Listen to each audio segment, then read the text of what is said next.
তো বন্ধুরা, অনেক দিন পর আবার দুপুরের মেনু নিয়ে তোমাদের কাছে চলে এসেছি তোমাদের সঙ্গে শেয়ার করতে। তো আজকে যে নিরামিষ রান্নাবান্না সোমবার, তাই নিরামিষ রান্নাবান্না কী করেছি চলো তোমাদের সেটা বলে দিই। এখানে আছে উচ্ছে আলু ভাজা, আর হচ্ছে বেগুন ভাজা, আর তারপরে হচ্ছে এই যে গরম গরম একদম ধোয়াটা ভাত। তারপরে আরও দুটো মেনু আছে, চলো সেগুলো দেখিনি।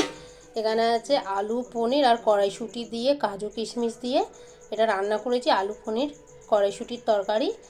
আর হচ্ছে তারপরে আছে এখানে হচ্ছে উচ্ছে আর পেঁপে দিয়ে ডাল, মুগ ডাল নিরামিষের মধ্যে ফোড়নে দিয়েছি গোটা জিরে, আদা, তেজপাতা, শুকনো লঙ্কা।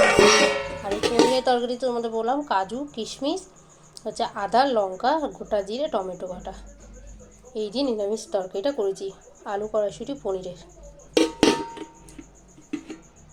আর এদিকে দেখো থালা বাড়া হয়ে গেছে, 3টে থালা, আর একটা থালা দেবো। তো আমাদের এই দুপুরের মেনুটা তোমাদের কেমন লাগলো অবশ্যই কমেন্ট করো। চলো খাওয়া দাওয়া করে নিই, সকাল থেকে আজকে কিচ্ছু আমরা কেউ টিফিন খাইনি। তো এবার ভাত খেয়ে নিই। আর মেনুটা তোমাদের কেমন লাগলো আজকের নিরামিষ মেনুটা অবশ্যই কমেন্টে জানিও।